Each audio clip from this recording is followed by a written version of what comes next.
റസൂല് ആടുമാട് ഒട്ടകങ്ങളെ അഴിച്ചു കെട്ടുമായിരുന്നു. അള്ളാന്റെ റസൂല് കുളിപ്പിക്കുമായിരുന്നു. അള്ളാന്റെ റസൂല് പുല്ല് പറിച്ചു കൊടുക്കുമായിരുന്നു. ലോകത്തിന്റെ നായകനാണ് മുഹമ്മദ് മുസ്തഫ. ഒരു കുടുംബത്തിൽ ചെയ്യുന്ന ജോലിയാണിത്. സല്ലല്ലാഹു അലാ മുഹമ്മദ് സല്ലല്ലാഹു അലൈഹി വസല്ലം. അള്ളാഹുവിന്റെ റസൂലല്ലയോ ലോകത്ത് കുടുംബ ജീവിതം പഠിപ്പിച്ചു തന്നത്. ബഹുമാനപ്പെട്ട നബി തങ്ങളുടെ വീട്ടിലെ ജോലി വയഖുമുൽ ബൈത, വീട് അടിച്ചു വാരി വൃത്തിയാക്കുമായിരുന്നു മുഹമ്മദ് മുസ്തഫ സല്ലല്ലാഹു അലൈഹി വസല്ലം. അടിച്ചു തൂത്ത് വീട് വൃത്തിയാക്കുന്ന ജോലി മുഹമ്മദ് മുസ്തഫ. വയഅകുലു മഅൽ ഖാദിം വയുഅ്ജിനു മഅഹു, അരി അരച്ചു കൊടുക്കുമായിരുന്നു. ഭൃത്യന്മാരോടൊപ്പം ഒരുമിച്ചിരുന്ന് ഭക്ഷണം കഴിക്കുമായിരുന്നു. ഭാര്യയോടൊപ്പം ഒരുമിച്ചിരുന്ന് മാത്രമേ അള്ളാന്റെ റസൂല് ഭക്ഷിക്കുമായിരുന്നുള്ളൂ. ഭാര്യയോട് ഒരുമിച്ചിരുന്ന് ഭക്ഷിക്കാന്ന് പറഞ്ഞാല് ചുമ്മാ തിന്നാ പോരാ, കുറച്ചു വാരി ഓടെ തൊള്ളയിൽ വെച്ചു കൊടുക്കണം. അത് കാമുകന്മാരുടെ പണിയല്ല. ഐസ്ക്രീം ഇങ്ങോട്ട് വെച്ചു കൊടുക്കാം. അത് അങ്ങോട്ട് അവിടെ ഇവിടെ അതല്ല. സഅദ് ഇബ്നു അബീ വഖാസ് റളിയല്ലാഹു തആല അൻഹുവിനോട് നബി തങ്ങൾ പറയുകയാണ്, വല്ലതും ബുലൂസ് കിട്ടിയോ? യാ സഅദേ, ഓ സഅദേ, ഇന്നക ലൻ തുൻഫിഖ നഫഖതൻ മിമ്മ ബതഗാ ബിഹാ വജ്ഹല്ലാഹി ഇല്ലാ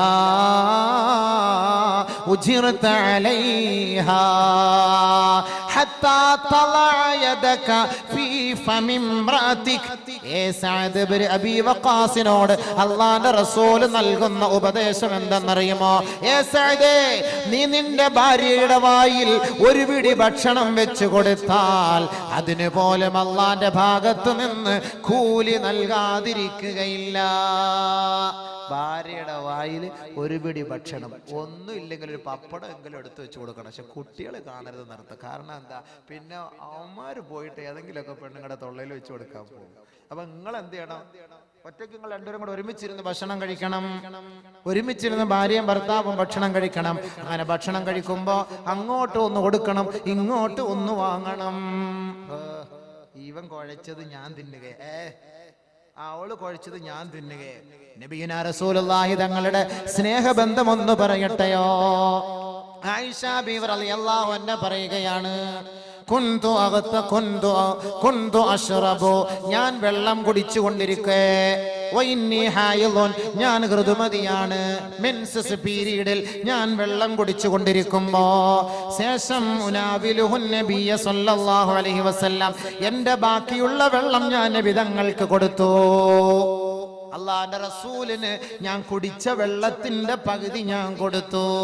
ആയിഷ ബീവി പറയുകയാ, അള്ളാഹുവിന്റെ റസൂല്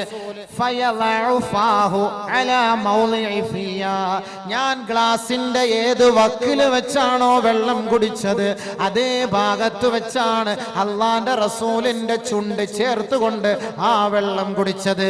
ഋതുമതിയായിരുന്ന ഞാൻ കുടിച്ച വെള്ളത്തിന്റെ ഉച്ഛിഷ്ടം ലോകത്തിന്റെ വിളിയാളമേ, ലോകത്തിന്റെ പടപ്പാട്ടെ, ലോകത്ത് നന്മ നുകർന്നു കൊടുക്കുവാനും തിന്മ പിഴുതെറിയുവാനും വന്ന ഗുരുനാഥരായ മുഹമ്മദ് മുസ്തഫ അവിടുത്തെ പരിശുദ്ധമായ നാവിൽ അമർത്തിക്കൊണ്ട് കുടിക്കുകയാണ്. ഒരിറച്ചി കഷണമെടുത്ത് ഞാൻ കടിക്കുകയും അള്ളാന്റെ റസൂലിന് ഞാൻ അത് കൊടുക്കുകയും ചെയ്തു. അള്ളാന്റെ റസൂല് ഞാൻ ഏത് പല്ല് വെച്ചാണോ ഏത് ചുണ്ട് കൊണ്ടാണോ അമർത്തിക്കടിച്ചത് അതേ ചുണ്ട് കൊണ്ട് തന്നെ അള്ളാന്റെ റസൂൽ ഞാൻ കടിച്ച ഇറച്ചി കഷണം കടിച്ചുവെന്ന് മഹദിയായ ആയിഷ ബീവി. എന്തിനാണ് ഇങ്ങനെ ചെയ്തത്? ഇന്നമാ ഫഅലത് ദാലിക ലിമാ ബൈനഹു വബൈന ലിമാ ബൈന സൗജി വസൗജതി മിനൽ ഇംബിസാത്ത്. ഭർത്താവ് കുടിച്ചതിന്റെ ബാക്കി ഭാര്യ കുടിക്കൽ, ഭാര്യ കഴിച്ചതിന്റെ ബാക്കി ഭർത്താവ് കഴിക്കൽ, ഭാര്യയുടെ വായിൽ ഭർത്താവ് വെച്ചു കൊടുക്കൽ, ഭർത്താവിന്റെ വായിൽ ഭാര്യ വെച്ചു കൊടുക്കൽ.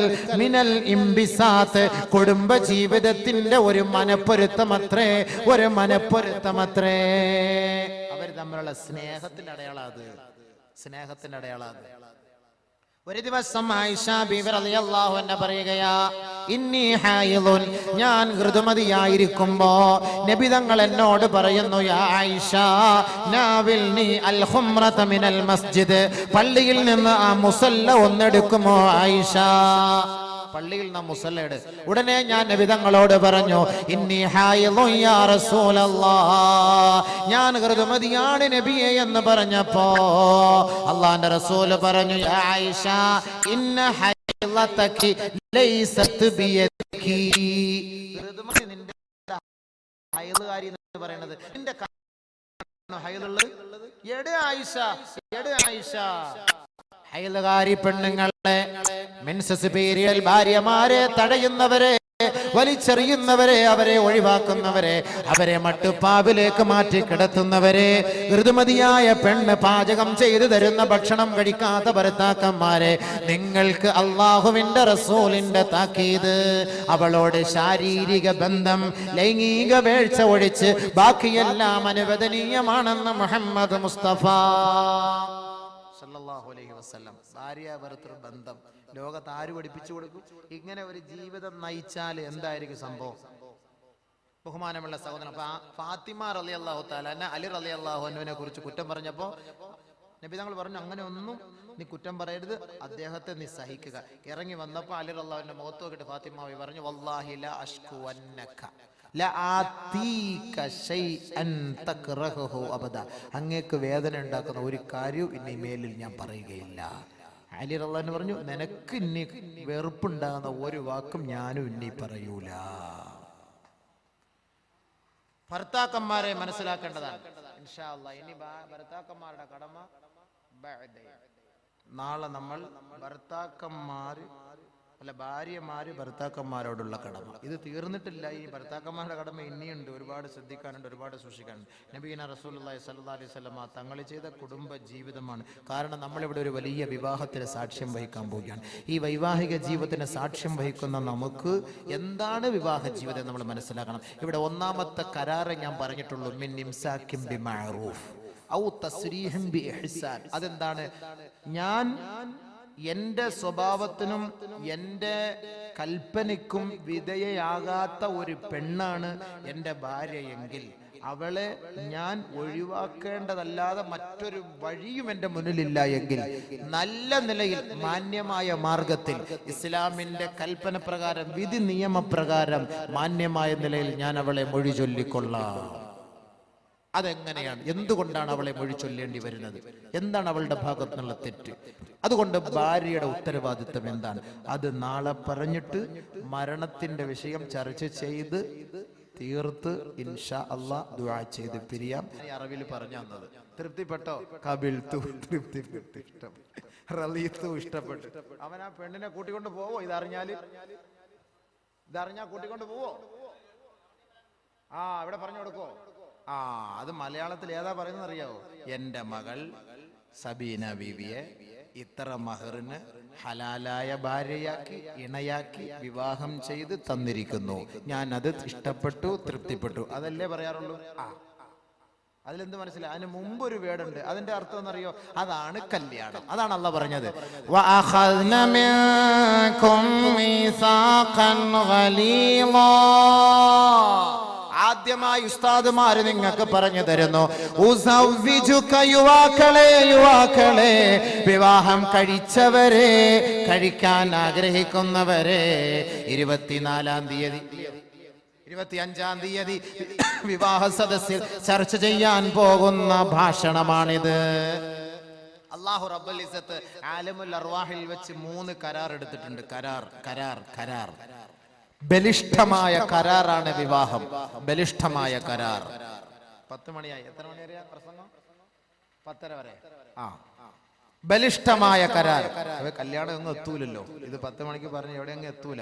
ബലിഷ്ഠമായ കരാർ, നിക്കാഹ് എന്ന് പറഞ്ഞാൽ അത് അല്ലാഹു ഖുർആനിൽ പറയാൻ, വഅഖദ്ന മിൻകും മീസാഖൻ ഗലീളാ. എല്ലാ പ്രവാചകന്മാരിൽ നിന്നും അല്ലാഹു റബ്ബുൽ ഇസ്സത്ത് കരാർ എടുത്തിട്ടുണ്ട്. وَإِذَا أَخَذْنَا مِنَ النَّبِيِّينَ مِيثَاقًا وَإِذَا أَخَذْنَا مِيثَاقَ بَنِي إِسْرَائِيلَ. ബനു ഇസ്രായേലികളിൽ നിന്ന് അല്ലാഹു തആല കരാർ എടുത്തിട്ടുണ്ട്. മുഹമ്മദ് മുസ്തഫ സല്ലല്ലാഹു അലൈഹി വസല്ലമ തങ്ങളിൽ നിന്ന് അല്ലാഹു കരാർ എടുത്തിട്ടുണ്ട്. പ്രവാചകന്മാരിൽ എല്ലാവരിൽ നിന്നും അല്ലാഹു റബ്ബുൽ ഇസ്സത്ത് കരാർ എടുത്തിട്ടുണ്ട്. നബിമാരിൽ നിന്നും വമിൻക നബിയെ അങ്ങിൽ നിന്നും വമിൻ നൂഹിൻ നൂഹ് നബിയിൽ നിന്നും ഈസായിൽ നിന്നും എല്ലാ പ്രവാചകന്മാരിൽ നിന്നും അല്ലാഹു കരാർ എടുത്തു. ഇബ്രാഹിം മൂസ ഈസ ഇബ്നു മറിയം വഅഖദ്നാഹും മീസാഖൻ ഗലീളാ. അല്ലാഹു പ്രവാചകന്മാരുടെ ആ കരാറിലൂടെ അല്ലാഹു അവരോട് ഉപദേശിച്ചത്, പടച്ച റബ്ബ് നിങ്ങളുടെ മേൽ ഏൽപ്പിക്കുന്ന ഉത്തരവാദിത്വം ദൗത്യം പരിപൂർണമായ നിലയിൽ ജനങ്ങളുടെ ഇടയിൽ നിങ്ങൾ വ്യാപിപ്പിക്കണമേ, പഠിപ്പിക്കണമേ, എത്തിച്ചു കൊടുക്കണമേ, ആ സന്ദേശം അറിയിക്കണമേ. وَأَخَذْنَاهُمْ مِيثَاقًا غَلِيظًا. ബലിഷ്ഠമായ കരാറാണത്. ഇതേപോലെ കരാറാണ് കല്യാണ ദിവസം ഉസ്താദുമാരുടെ സാന്നിധ്യത്തിൽ, ഖാദിമാരുടെ സാന്നിധ്യത്തിൽ ഒരു പെണ്ണിന്റെ പിതാവിന്റെ കൈക്ക് പിടിച്ചുകൊണ്ട് നവവരൻ രണ്ട് കൈകളും രണ്ടുപേരുടെ കൈകളും കൂട്ടിയിണക്കിക്കൊണ്ട് പറയുന്ന കരാർ, ഉസവ്വിജുക, നിനക്ക് ഞാൻ വിവാഹം കഴിച്ചു തരുന്നു, അലാ മാ അമറല്ലാഹു തആല ബിഹി, അല്ലാഹു കൽപ്പിച്ച ഒരു കരാറിന്റെ അടിസ്ഥാനത്തിൽ. അല്ലാഹു കൽപ്പിച്ച വിധി കരാറിന്റെ അടിസ്ഥാനത്തിലാണ് നിനക്ക് എന്റെ മകളെ ഞാൻ കല്യാണം കഴിച്ചു തരുന്നത്. എന്താണ് ആ കരാർ? രണ്ട് കരാർ. മിൻ ഇംസാകിൻ ബിമഅറൂഫ് ഔ തസ്രീഹിൻ ബിഇഹ്സാൻ. ഈ രണ്ട് കരാർ യുവാക്കൾ മനസ്സിലാക്കിയാൽ കുടുംബത്തിൽ ഒരു പ്രശ്നം ഉണ്ടാവില്ല, കുടുംബ ജീവിതത്തിൽ ഒരു പ്രശ്നം ഉണ്ടാവില്ല. രണ്ട് കാര്യങ്ങൾ മനസ്സിലാക്കണം. അതാണ് ആദ്യ ദിവസം ഈ പയ്യന്റെ കയ്യിൽ പിടിച്ചിട്ട് ഈ ഉപ്പ പറഞ്ഞു തരുന്നത്. മിൻ ഇംസാകിൻ ബിമഅറൂഫ് ഔ തസ്രീഹിൻ ബിഇഹ്സാൻ. ഒന്ന്,